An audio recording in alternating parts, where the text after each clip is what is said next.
Բարի երեկո սիրելի հեռուստադիտողներ, մենք շարունակում ենք հետևել կարևորագույն իրադարձություններին։ Ապրիլի 19-ին հարկ վճարողի օրն էր, դուք գիտեք, թե մեր երկրի համար ինչքան կարևոր է, որպեսզի մենք բոլորս մեր հարկերը պատշաճ վճարենք, բայց նաև դրան զուգահեռ շատ կարևոր է, որ պետությունը ստեղծի այնպիսի պայմաններ, որ հարկ վճարելը լինի, ինչպես ասում են, շահավետ։ Այսօր մենք կզրուցենք Հայաստանի Հանրապետության պետական եկամուտների կոմիտեի նախագահ Էդուարդ Հակոբյանի հետ, բարեկո պարոն Հակոբյան, անցած տոները շնորհավոր ենք հարկ վճարողների, դա ավելի շատ ձեր տոնն է, թե բիզնեսի տոնն է։ Հարկ վճարողի տոնն է,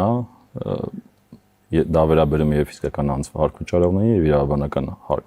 անձ հարկ վճարողներին, բայց այս տարի հետաքրքիր խորհուրդ ունի հարկ վճարողի օրը, եթե նկատել եք համընկել էր Սուրբ Զատկի տոնի հետ եւ Սուրբ Հարության տոնի հետ, ավելին ասեմ, այսօրվա մեր հարցազրույցն էլ երկիր մոլորակի տոնի հետ է համընկել։ Եվ այսօր ազգային ժողովը նայում է, տպավորություն չի թողում, որ երկիր մոլորակի տոնն է այսօր, բայց եթե հարկ վճարողի մասին ենք խոսում, կարող եք ներկայացնել այս տարվա հարկային մուտքի տվյալները, ինչ իրավիճակում։ Իհարկե, նախ ուղղակի կարճ այդ համընկնումները կարծում պատահական չեն ու խորհրդանշական են եւ երևի թե մեր հարկ վճարողներին ու հանրությանը հոգատարության որոշակի խորհուրդ են հղում, որ մենք պետք է փորձենք շատ ավելի հոգատար լինել մեր հայրենիքի պետության հանդեպ եւ հարկ վճարելը առաջին հերթին հենց հոգատարության մասին է։ Հիմա այդ դրսևորումը իհարկե թվերով էլ ունենք, երբ որ առաջի երամսյակի մասին խոսում ենք, մենք մոտ 566.5 միլիարդ հարկային եկամուտներ ենք հավաքագրել կամ համատեղ մեր հարկ վճարողների հետ մուտք է եղել պետական բյուջե, որը մոտ 13%-ով ավել է անցած տարվա համապատասխան ցուցանիշից, ավելին պետական բյուջեի ծրագրից էլ մի փոքր ավել է,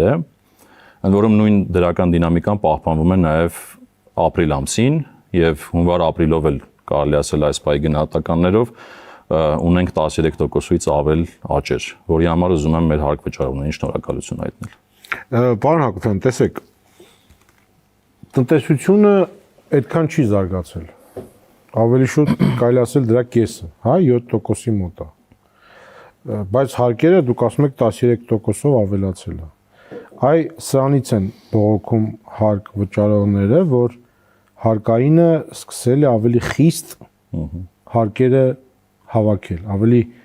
կոշտ մեթոդների դիմել, ծայրահեղ գնահատականներ են տալիս, քամել եւ այլն եւ այլն։ Ձեր մեկնաբանությունը։ Կարծում շատ կարևոր հարց է եւ այդ եզրահանգումները ավելի շատ դրվագային առանձին դեպքերի համար են։ Այսինքն դեպքեր լինում են։ Դեպքեր կլինեն իհարկե, եթե գործ ունենք խոշոր ստվերային երևույթների եւ անօրինականությունների հետ, կարծում եմ կոշտությունը օբյեկտիվ է, բայց ընդհանուր առմամբ մենք հակառակ տենդենսի մեջ ենք։ Մեր վերլուծական գործիքների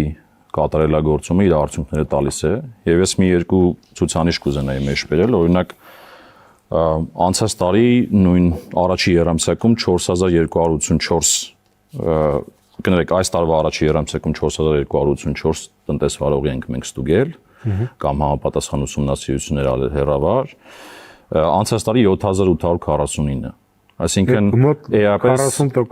էապես ավելի քիչ ենք անհանգստացել տնտեսվարողներին, ինչպես է դա հնարավոր եղել։ Դա հնարավոր է եղել մեր ռիսկերի համակարգի կատարելագործման եւ մեր վերլուծությունների կատարելագործման ճանապարհով։ Ինչ ենք մենք անում, մենք թիրախային ստուգման ենք գնում։ Այսինքն բացահայտում ենք կոնկրետ տնտեսվարողին կոնկրետ խնդրով եւ գնում ենք համապատասխան տեղը ստուգելու առանց անհանգստացնելու, լրացուցիչ անհանգստացնելու նրանց, ովքեր խնդիր չունեն որպես այդպեսին։ Ավելին նաեւ ակտիվացել ենք ծանոթությունների համակարգերը, այսինքն մենք ավելի շատ գրասենյակային վերլուծությունների միջոցով, երբ որ խնդիրը բացահայտում ենք, ծանոթում ենք ու ծանոթման ճանապարհով ենք փորձում ճշտումները իրականացնել հարկ վճարողների մոտ։ Այսինքն այս տեսանկյունից կարելի է ասել ավելի քիչ վարչարական բեռ կա տնտեսության վրա այս տարի, քան նախորդ տարի։ Տեսեք, նաև այսպիսի բողոք կա, պարոն Հակոբյան, որ ենթադրենք խախտումը բռնել են, ասենք 50 միլիոն դրամ։ Այ ինչ է արվում դրանից հետո տնտեսվարողի հետ։ Նրանք ասում են, այնպիսի խիստ մեթոդներ են կիրառվում, կնքում են համակարգիչները, փակում են բիզնեսը եւ այլն, հաշիվների վրա կալանք են դնում, որ այդ մարդը ասում է, լավ, հիմա սխալ եմ արել, լավ, պետքա բերի մուծի, բայց բիզնեսը տուժում է։ Այսինքն հարվածում է բիզնեսին, որը ի վերջո հարվածում է նաեւ հարկերի հավաքագրմանը եւ եկամուտների գեներացմանը։ Շատ լավ, այստեղ էլ իրականում էական բարելավումներ ունենք։ Տեսեք, խոսքը ենթադրում եմ օպերատիվ գործողությունների մասին է, երբ որ հարկվճարողները բարձրացնում են, մենք հիմնականում փորձում ենք նորից թիրախային լինել։ Եվ այս տարվա օրինակ դեպքերի ուսումնասիրությունը ինձ ըստահություն է ներշնչում, որ շատ ծայրահեղ դեպքերում են կոշտություններ դրսևորվում, օրինակ եթե տվյալների վերցնելու անհրաժեշտություն կա, որպեսզի մենք մեր հաշվարկները անենք եւ հարկվճարողի հետ նստենք բանակցության սեղանին, օրինակ կոշտություն կարելի է դիտել համակարգիչները վերցնելը, տանել առանձին ուսումնասիրելը, բայց դրանք շատ ծայրահեղ դեպքերում են դրսևորվում։ Մենք հարկվճարողին հնարավորություն ենք տալի, որ ինքը ներկայացնի ու հիմնականում այդպես է լինում, այսինքն հարկվճարողները իրենք են ներկայացնում ցուցանիշները, դրա հիման վրա հաշվում ենք։ Ինչ վերաբերում է մնացած գործողություններին, որոնք որ դուք նշեցիք, դա ավելի շատ հանցագործության տարեր պարունակող դեպքերի համար է։ Նման իրավիճակներում քրեական վարույթներ են նախաձեռնվում, դա արդեն մեր գործունեության տիրույթում չէ, մենք ուղարկում ենք քննչական կոմիտե եւ քննչական կոմիտեն համապատասխան իր օբյեկտիվ գնահատականը տալով իր գործողությունները անում է հանցագործությունների դեմ։ Այսինքն այդ գործիքները մեր տիրույթում չեն։ Բայց կարևոր չի այնպեսի գործիքակազմ մշակել, որ գործող բիզնեսը չտուժի։ Որովհետև պարոն Հակոբյան, մենք խիստ կարիք ունենք, չէ՞ որ այդ բիզնեսը աշխատի, նույնիսկ եթե նրա տերը սխալ է վարվել, հարկաթաքցել, բռնվել է, թող բերի մուծի, բայց process-ի վրա չկանգնի, որովհետև երբեմն այդ ճխտան վերականգնել այլևս չի լինում։ Ես հենց դրա համար նշեցի, այսինքն տենդենսը դրական է, մենք ավելի շատ հարկվճարողին որպես գործընկեր վերաբերվելով բանակցության տրամաբանության մեջ ենք աշխատում հիմա, եւ այդ ձեր ասած դեպքերը ավելի շատ ծայրահեղ են։ Այսինքն դուք պնդում եք, որ հակառակ տենդենսն է։ Այո, ընդհանուր ստուգումներն են կրճատվել եւ վարչարությունն է ավելի մեղմացել։ Այո, ավելի վերլուծական, թիրախային եւ գործընկերային է դարձել։ Ընդհանուր առմամբ դուք վերանայել եք վարչարության մեթոդները, ինչ է փոխվել, նախատեսում եք մեթոդների մեջ ինչ որ բացերը փակել եւ այլն, ձեր անձնական դիրքորոշումը ինչպեսին է։ Իհարկե, ես խոսեցի վերլուծությունների մասին, դա այլ ընտրանք չունի։ Տեսեք, մենք ռիսկերի համակարգ ունենք եւ ի ուրախությունից պետք է նշեմ, որ միակ պետական կառույցն ենք, որ օգտագործում ենք արհեստական բանականության գործիքներ։ Ինչ է դա թույլ տալիս։ Դա թույլ է տալիս գնալ թիրախավորել եւ գնալ թիրախավորված կոնկրետ տնտեսվարողների մոտ համապատասխան ստուգումների, ինչը էապես նվազեցնում է մեր այցերը տնտեսվարողների մոտ։ Հիմա դա ճանապարհ է անցնում եւ արդյունավետությունը շարունակաբար բարձրանում է։ Վերջերս մենք օրինակ ամերիկյան համալսարանի հետ մեկնարկեցինք նոր ծրագիր, մշակվեց նոր արհեստական բանականության գործիքակազմ եւ այս վերլուծությունների զարգացումը այլ ընտրանք չունի։ Սա մի կողմն է։ Մյուս կողմը, տեսեք, եթե մենք ուզում ենք իրապես հարկերի վճարմանը ծառայենք, այստեղ շատ կարեւոր է, որպեսզի մենք տնտեսությունը հաշվի առնենք եւ նոր մոտեցումներից մեկը նա է, որ մենք բացի ռիսկերը գնահատելուց առանձին բիզնեսների, առանձին տնտեսվարողների, մենք նաեւ նայում ենք ոլորտային զարգացումները։ Այսինքն տնտեսական զարգացումները հաշվի առնելով ենք ուսումնասիրությունները անում։ Դա ինչ է մյուսը դա թույլ է տալիս հասկանալ, թե տվյալ ոլորտը զարգացման ինչ վիճակում է գտնվում, ինչ ստվերայնություն ունի, ինչքան է ռիսկի մակարդակը եւ այդ բոլոր պարամետրերը համադրելով ճիշտ որոշում ենք կայացնում, որտեղ ստուգումներ իրականացնենք։ Այսինքն դա կարծում նոր էլեմենտ է, ես ինքս տնտեսագետ լինելով այդ համադրումները սկսել եմ իրականացնել մեր թիմի հետ միասին։ Մյուս կարևոր նորությունը եւ նոր մոտեցումը նա է, որ մենք տոտալ հաշվետվողականության համակարգ ենք ներդրել եւ այս պայդրությամբ նույնիսկ կարող եմ ասել, որ մեր ստուգողի կամ մեր հարկային ծառայողի մակարդակով մենք հստակ գիտենք, թե յուրաքանչյուրը ինչ աշխատանք է անում թվային եւ այս թվային հաշվետվողականությունը բարձրացրել է մեր ստուգողների արդյունավետությունը Եվ իհարկե մյուսը լեզուն է, թե ինչպես ենք շփվում մեր հարկ վճարողների հետ եւ իրազեկման մեջ էական փոփոխություններ են կարել։ Սկսեք նկատել, որ մենք մարդկանց փորձում ենք բացատրել, թե ինչի համար են արվում այս կամ այն բարեփոխումները կամ վարչարությունը, եթե այս ինչ մեթոդով է արվում, դա ինչ է նշանակում կամ բացահայտում արեցինք, դա ինչ է նշանակում, որպեսզի մեր միջին քաղաքացին, միջին հայը պատկերացում կազմի մեր գործողությունները ինչ են փոխում իրենց կյանքում։ Այս կոմունիկացիան նաև ապահովում ենք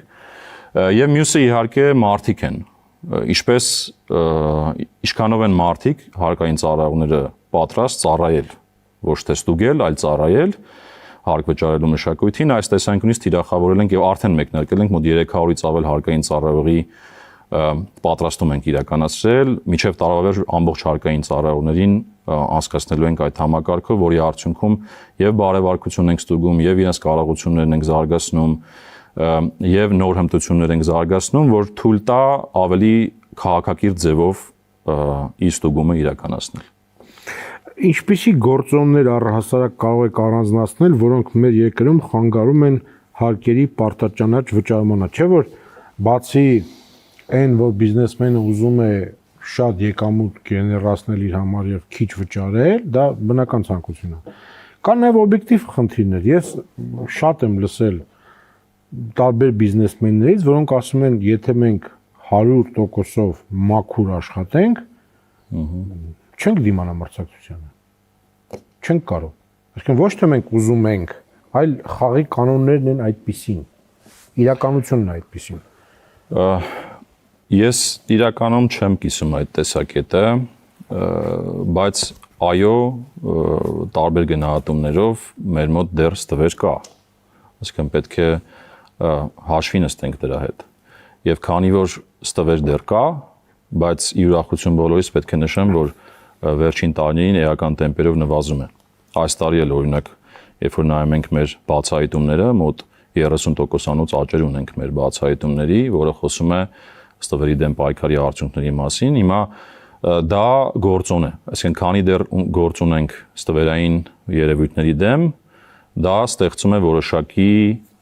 խնդիր հարկ վճարողների մոտ պատրաստակամության եւ կարգապահության եւ նայելով կողքիններին երբեմն ասում են դե մենք էլ գնանք այդ ճանապարհով, բայց իմ կարծիքով հիմնարար խնդիրը այդ հարկ վճարելու մշակույթի մեջ է։ Օրինակ, եթե փորձում եք մարդկանց լսել, թե ինչպես են վերաբերվում հարկերին, օրինակ մեր հասարակության մեջ շատ է տարածված այս կեղտոտ աշխատավարձ արտահայտությունը։ Այնպիսի տպավորություն է, որ հարկը այն կեղտոտ մասն է, որ հանում ենք, հետո մնում է իր մաքուր աշխատավարձը, դա անկալման հարց է։ Եվ մյուսը, ասենք, նույն այդ որ ասում եք տնտեսվարողները ասում են, որ իրենք չեն կարող մրցակցել, եւ սա, եթե այս մշակույթը վերափոխվի ու համոզված եմ կվերափոխվի ու մինչ օրս էլ դրական դինամիկա կա, ու մենք վերաբերվենք հարկին ոչ թե ինչ որ ծախս, ինչ որ երևույթ, որը մեզնից դուրս է, այսինքն մերը չէ, ստեղ խնդիր կարող ենք ունենալ, բայց կարծում եմ հակառակն է տեղի ունենում, վերջին տարիներին եւ վերջին շրջանում ընդգծվում է այդ երևույթը, որ մարդիկ հասկանում են, որ հարկը ներդրում է։ Ինչպիսի ներդրում, երբ որ դու դնում ես քո մեծ ընտանիքի բյուջեում որոշակի ներդրում, որից առաջին հերթին քո եւ քո ընտանիքի բարեկեցությունն է բարձրանում եւ ընդհանրապես բոլորի բարեկեցությունն է բարձրանում։ Եվ եթե հարկին վերաբերվենք որպես ներդրում, այդ այսինքն այստեղ փիլիսոփայական շատ մեծ հարց կա, որի վրա էլ մեր իրազեկումներով աշխատում ենք։ Վախենամ պարոն, մեր բիզնեսմենները այդքան մեծ փիլիսոփաներ չեն, եւ նրանք նայում են այսպես։ Այ կողքինը կարողանում անի։ Եթե ես չանեմ, մրցակցությունից դուրս կմնամ։ Դե հենց մեր գործը նրանում է, որ մենք իրենց օգնենք այդ հաղթարեն իրենց այդ հոգեբանական բարիերը, այսպես ասված, որովհետև ես համոզված եմ, որ վերջին հաշվով ով որ ստվերում մնում է, իր համար դա ավելի ծախսատար է, քան հակառակը,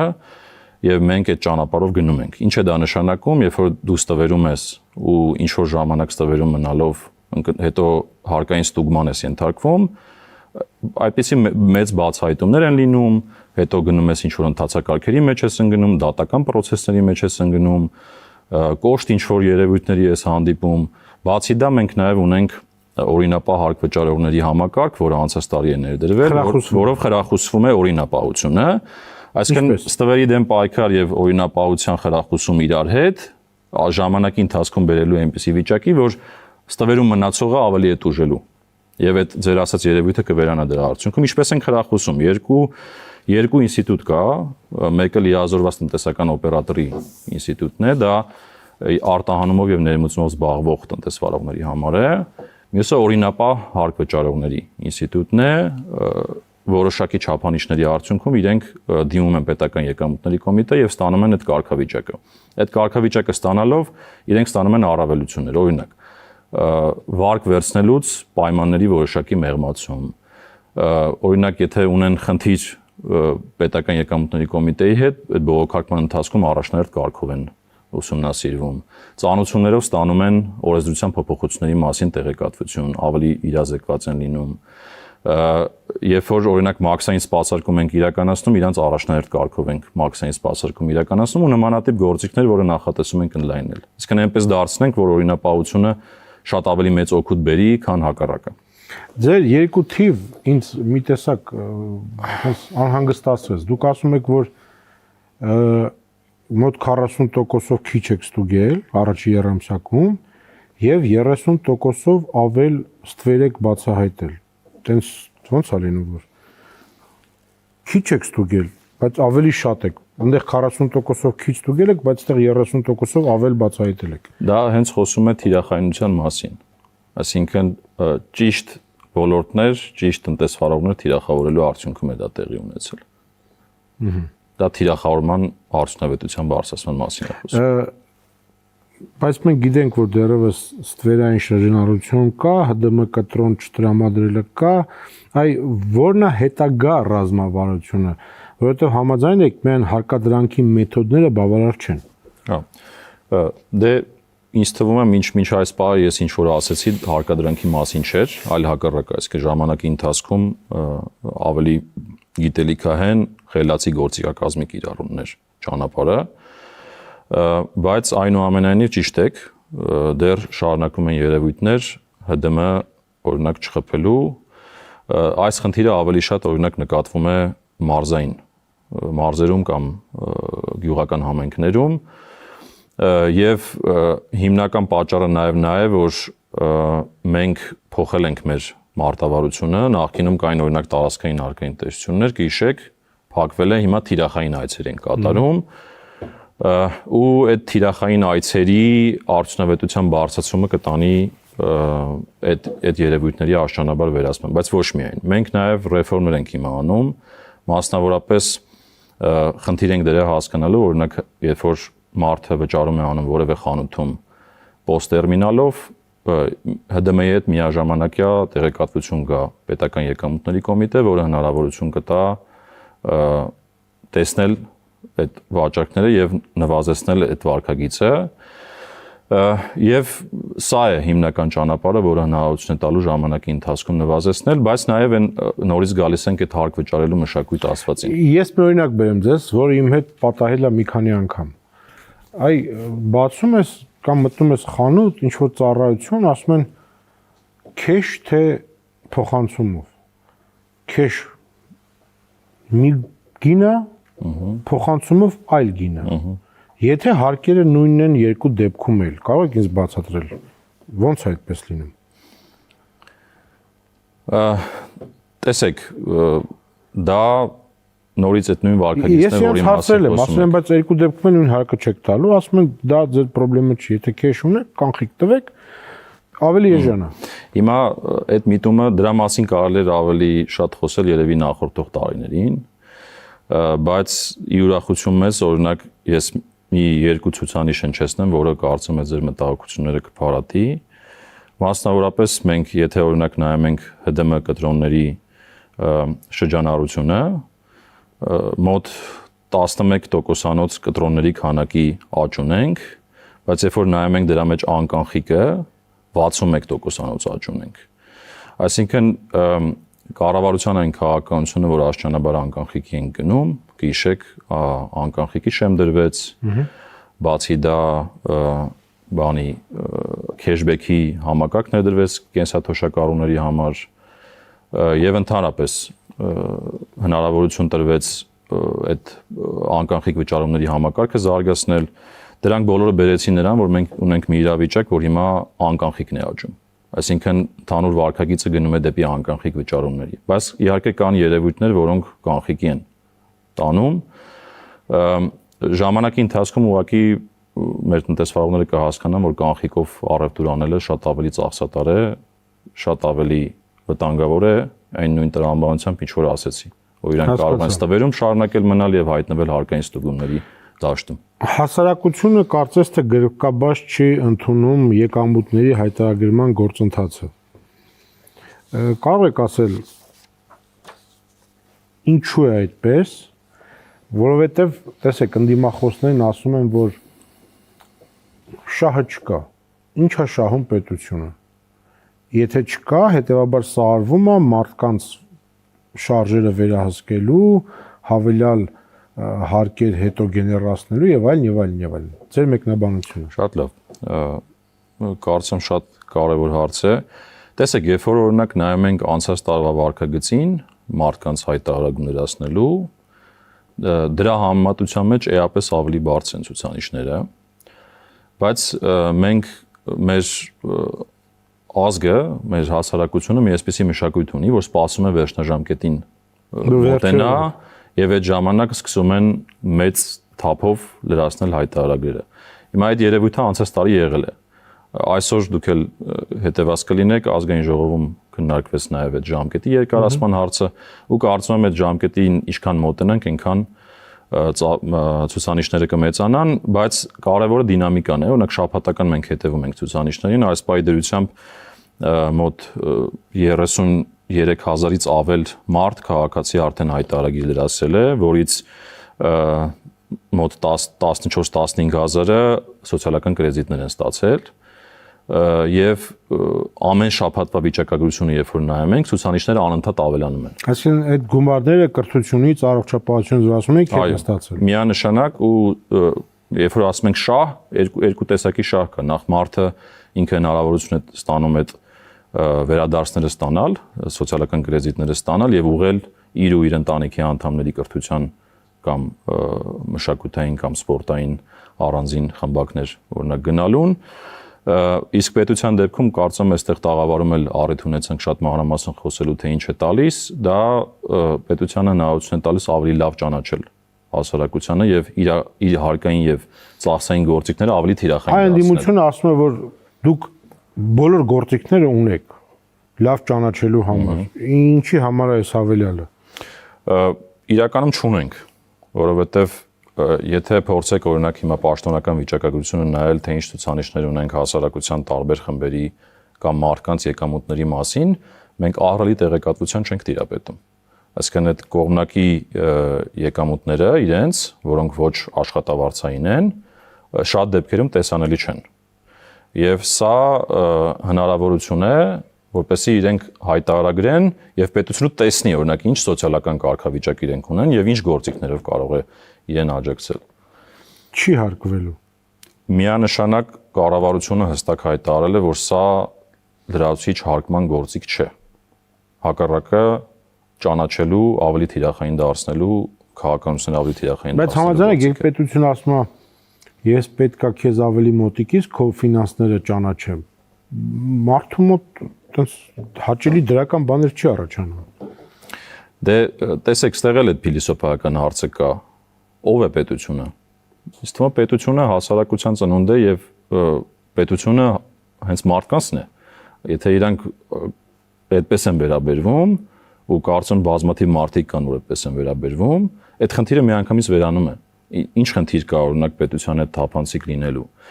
Եթե նման վարքագիծ ենք նկատում ենք այն մարդկանց մոտ, ովքեր ինչ-որ թաքցնելու բան ունեն, ոչ թե հենց պետությունից, այլ հասարակության մյուս անդամներից, օրինակ հարևանից։ Չի ուզում մարդը իր հարևանը տեսնի, ինչ է տեղի ունենում, բայց տվյալ դեպքում պետությանը պետք է այդ ինֆորմացիան տա, որ պետությունը հասկանա իրեն ինչպես կարող է աջակցել։ Դա կլինի սոցիալական գործիքներ, դա կլինեն օրինակ ճգնաժամային իրավիճակներ, որտեղ աջակցության կարիք կա իր բիզնեսին,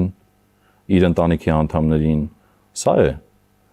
Եվ քաղաքակիրթ աշխարհը հենց այս ճանապարհով էլ գնացել է ճանաչելու հասարակությունը։ Քանի որ մենք սկսեցինք հարկ վճարողի օրով, ապա ինչ ուղերձ որպես ղեկավար այս ոլորտի կդիմեիք հարկ վճարողներին։ Ես նորից հղում կկատարեի այն խորհրդանշական օրվան, երբ ասացինք, որ այս տարի ընդ որում ես չեմ հիշում նախորդ տարիները համընկել էր, որ Սուրբ Հարության տոնի հետ համընկավ։ Դա կարծում եմ մի հետաքրքիր խորհուրդ ունի եւ ուղերձը կլներ այն, որ բոլորը խորը վերամտածեին հարկ վճարելու առաքելությունը այս կյանքում եւ ես կարծում եմ դա իրենց թույլ կտա ավելի հոգատար վերաբերվել թե իրենց ընտանիքին, թե իրենց միջավայրին, թե հայրենիքին, թե պետությանը։ Այսինքն ես հոգատարության ու բարեխղճության ուղերձ կհղեի բոլորին։ Բայց դուք կարող եք պնդել, որ հարկայինը այն նույն ձևով է վերաբերվում բիզնեսին։ Դուք հիմա ասում եք, որ բիզնեսը պետք է տենց վերաբերվի պետությանը, չէ՞։ Հիմա հարկային որպես պետության այս դեպքում ներկայացուցիչ նույն ձևով է վերաբերվում բիզնեսին։ Ես պետնախագահ դառնալու հենց առաջի օրերից դրա մասին եմ խոսում եւ մեր տեսլականը, երբ որ ձևակերպում ենք եւ ես հնչեցնում եի դրա մասին, առաջին բառը, որ գալիս էր մարդակենտրոնությունն էր, ու այո, մենք գնում ենք այդ ճանապարհով, որ շատ ավելի մարդակենտրոն դառնանք, ու ես այս վերջերս էլ ուղերձ հղեցի, որ մենք հասարակության մի մասն ենք։ Պարզապես մեր վրա հասարակությունը որոշել է առաքելություն ունել իրենց օգնելու, իրենց հարկ վճարելու առաքելությունը իրացնելու։ Այսինքն այս ճանապարհը այլընտրանք չունի։ Իսկ այդ ճանապարհը իմ նշած ավելի խելացի, ավելի վերլուծական գործիքներով մոտենալն է հարկային ծառայությունը եւ մաքսային ծառայությունը։ Շնորհակալություն։ Շնորհակալություն։ Մեր հյուրը պետական եկամուտների կոմիտեի նախագահ Էդուարդ Հակոբյանն էր, կհանդիպենք, ցտեսություն սիրելի հեռուստադիտողներ։